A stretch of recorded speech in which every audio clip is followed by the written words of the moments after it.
యది మామ ప్రతీకారమశస్త్రం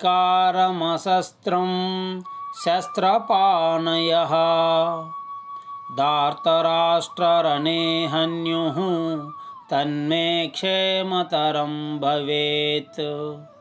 ఓ కృష్ణ, ఇన్ని మహాపాపాలు చేసి నరకంలో శాశ్వతంగా నివాసం ఏర్పరచుకోవడం కంటే గాంధీవం వదిలిపెట్టి అస్త్ర సన్యాసం చేయడం మేలు. యుద్ధం చేయకుండా ఉండటం ఉత్తమం. ఒకవేళ శత్రువులు నన్ను చంపినా బాధ లేదు, వీర స్వర్గానికే పోతాను, అంతేకాని నరకానికి పోను కదా. అదే నాకు క్షేమం అని తలుస్తాను.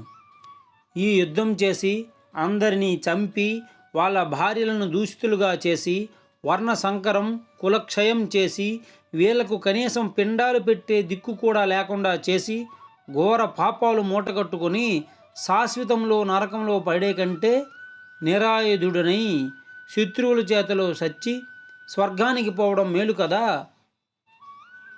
అని అర్జునుడు తానే అన్నీ చేస్తున్నట్టు, తన వల్లే అన్నీ జరుగుతున్నట్టు, జరగబోయే పరిణామాలకన్నిటికీ తానే బాధ్యుడును అయినట్టు ఊహించుకుంటూ ఊహాలోకాల్లో తేలిపోతూ తెగ బాధపడిపోతుంటాడు. విషాదంలో మునిగిపోయాడు, దుఃఖంతో కుంగిపోయాడు. ఇది అర్జునుని యొక్క మానసిక స్థితి. శారీరకంగా ఎలా ఉన్నాడో సంజయుడు చెబుతున్నాడు.